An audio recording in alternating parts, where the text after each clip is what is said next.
I think historically, men with what looks like clinically localized but high-risk prostate cancer quite frequently were managed with androgen deprivation therapy alone. And many of these men were not offered any chance at local therapy.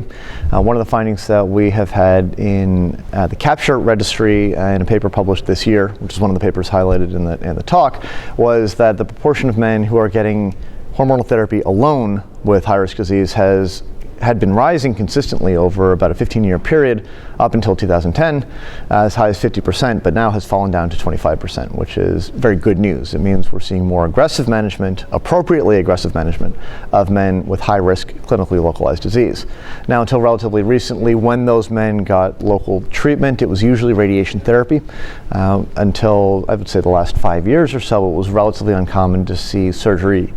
Surgery is part of the paradigm for men with high-risk disease.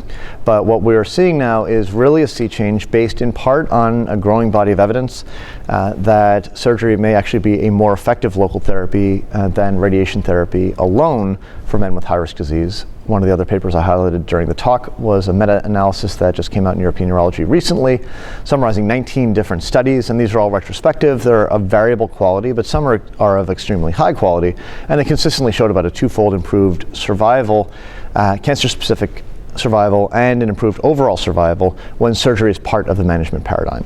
Now, the question really in many cases should not be surgery or radiation therapy. The question should be, how should these treatments be best combined?